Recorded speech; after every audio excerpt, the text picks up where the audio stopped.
What about you, Angie? Will you go back to the guest house? I want to stay with you, Oni-chan. She still couldn't accept it, however. Could it really be? She still looked grumpy, but it looked like she was getting interested in this witch. Then let us go. The Golden Witch returns. The Golden Witch's grandchild returns, you mean? We really need to do something about that name.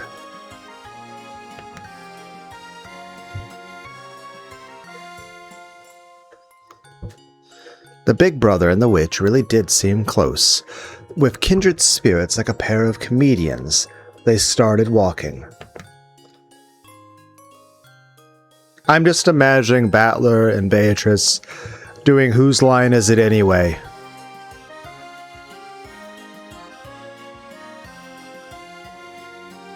Anyone remember that? It's got like Drew Carey and Colin Mockery and Ryan Stiles. It was a comedy thing way back past. Angie held on to the corner of her brother's sleeve, trying to make sure he didn't forget about her.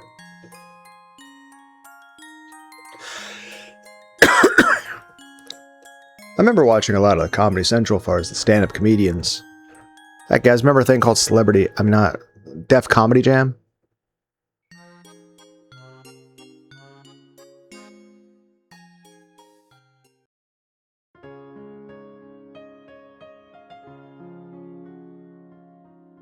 The VIP room was filled with the sweet smell of pumpkin tea, and packed with smiles and laughter. Ha ha ha ha ha ha ha! Simply splendid!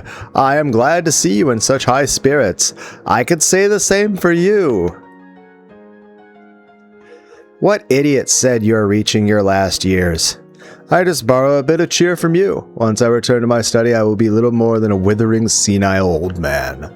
Enough with your lies.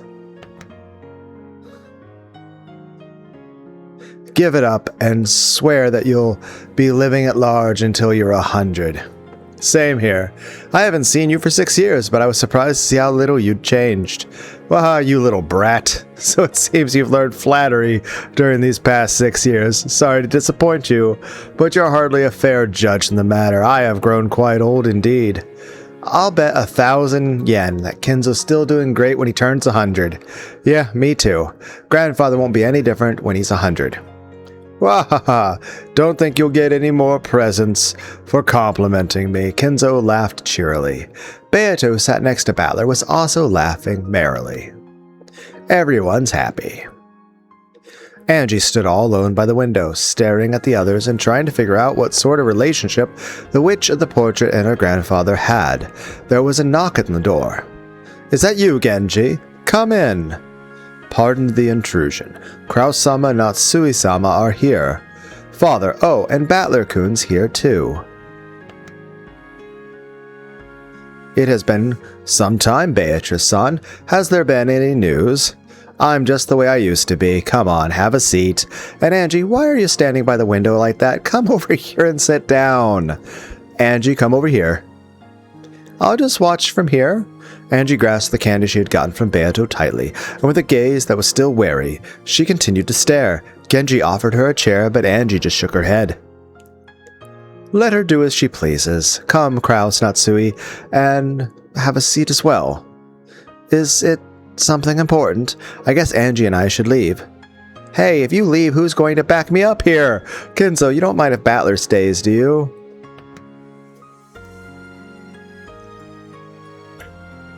I have nothing to hide. I care not. However, he had called Kraus and Natsui to the VIP room to meet Beatrice, the Golden Witch. It was hard to imagine that Kenzo wanted to have a casual conversation. After Kenzo said he didn't mind, Beato also asked Battler to stay, so he decided to do so. In order to avoid getting in the way of the conversation, Battler stood up from the sofa and walked over to Angie's window.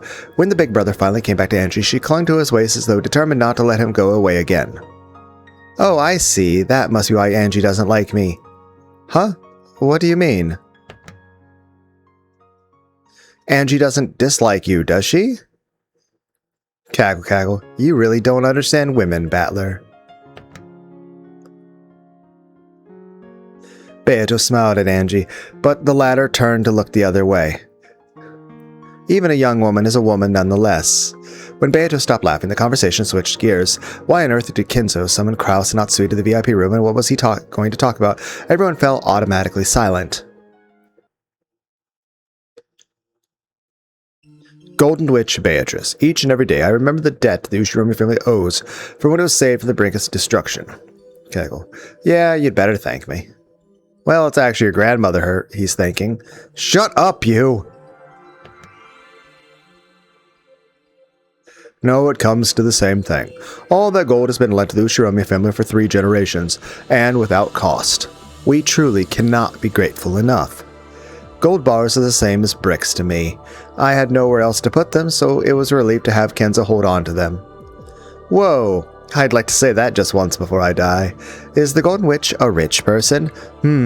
Well, yeah. After all, she just went and lent grandfather 10 tons of gold. Precisely.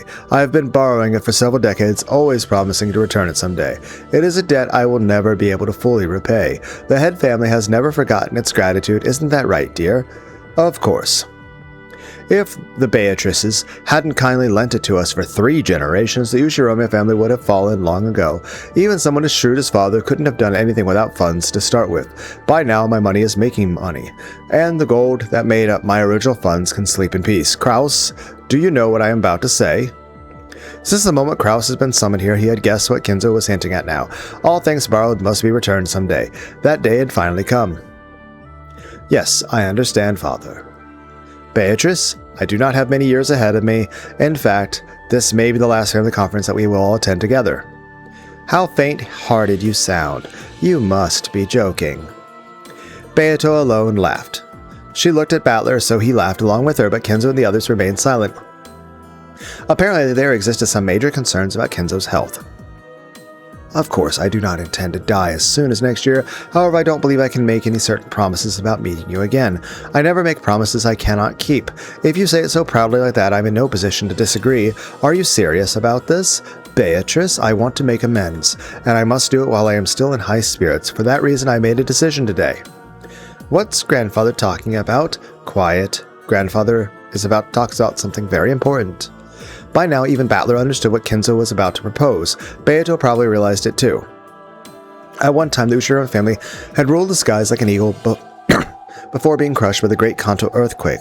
The eagle had one of its wings torn off and it crawled in the mud on the point of death. Then they were saved by the Golden Witch Golden Miracle. Under the Golden Witch's protection, the eagle had nursed its wounds for many years, and now finally it was time for the eagle to leave the nest which the witch had provided. I will return all of the gold that your grandmother lent me. Kraus, you have no objections, correct? That gold did not belong to the Ushiromi family in the first place. Of course, I have no objections whatsoever. Are you sure, Kraus? You're an investor, aren't you? You could always do with more money, right? Didn't you want Kinzo to hand the gold over to you? Haha, yes. Now that you mention it, it's hard to deny what you say. However, the contract was always between you and father, and the gold was yours to begin with. My husband is the successor, after all. Just as father rebuilt the family in 1 generation, I am sure my husband will make sure the family thrives in his, and this is something the 2 of us will do together. Well said. Yes, that's the spirit. So, letting go of 10 tons of gold leaves you with no regrets? I must say that is quite impressive. What can a witch do against an opponent who cannot be swayed by the golden magic? I will return that gold to you, but the Ushiromi family will always be supremely indebted to Beatrice the Golden Witch. They would return the gold once lent by the Golden Witch. It was both simple and clear. However, the expression worn by the Golden Witch herself was slightly lonely. Angie couldn't understand why this was. After all, if you're returning it, I cannot simply say I don't want to take it back. Ah, well. Beato rose from the sofa. Then she walked up to the window and looked down at the rose garden waving in the wind. Kraus, I have also decided to present you and the others with my inheritance while I still live. The father? When I die, you will not only be busy with the funeral, but I imagine that you will have Ava and the others at your throats over the inheritance issue. If all is divided now, the funeral will be less trying for you. Kraus, write this down, and Genji, please be our secretary. I will now lay out the distribution of my assets. Kinzo immediately began explaining how the inheritance would be split up. Battler, realizing that he shouldn't be listening in on this conversation, walked over to where Beato was loitering by the window. Hey, rich person. If you got too much gold on your hands, I'd be happy to lighten the load. Gold would be more useful if you turned it into firewood and used it to cook a stew. What's the matter? You're looking a bit bored. So, this day has finally come. I do feel a bit lonely. You do? My magic revived the Ushiromi family and created Rakanjima, and now it seems the Ushiromi family no longer has any need of my power or my gold. It has taken flight, leaving the nest of magic behind. True, that's how it turned out. I have called Rakanjima the Witch's Island, my island. Yeah. And now Rakanjima is returning the gold to me. That day has come for Rakanjima to awaken from my magic. That's true. I knew that this would be the last game. However, now that we've reached this point, even in a manner such as this, it's surprisingly painful. You're the type of person who looks totally carefree, but who's actually full of lingering attachments and regrets. The cruel and obstinate ones are usually the quickest to grow attached, and then to feel lonely. That's right. That's the kind of person you are. It was a game for you and me. It was fun. A great game you polished to perfection during those 6 years. I once likened it to eternal torture for the both of us. Eternity is happiest when you can still believe that it's eternal. But all things must end, and we have to be aware of that. So, we must not avert our eyes, just as the sun always rises. There's no sun that doesn't set. Of course, Angie didn't have the slightest idea what her brother and the witch were talking about.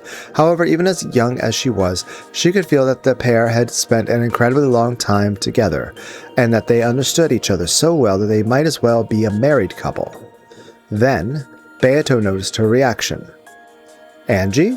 At one point, the two of us wove games for each other. However, that time is now over. This game has been made not for our sake, but for yours. They were speaking in riddles again. Grasping the key that hung by her chest, Angie looked at her brother's face. We need to show you the contents of the cat box of this day. That key I gave you is for opening it. What do you mean by cat box? He means this day. With the miracle of magic, I've brought you to the day you wanted to reach so much. You must continue telling the story of this day as the final witch. Does that mean that I mustn't remain here? Angie's tone was slightly tense. She understood what her brother meant, and it made her frown.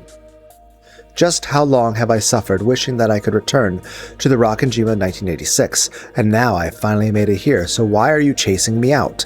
You said I could decide for myself. That's right, I did say that. I'm not leaving, and please stop trying to spoil me with this strange made-up game. I want to know the truth of this day.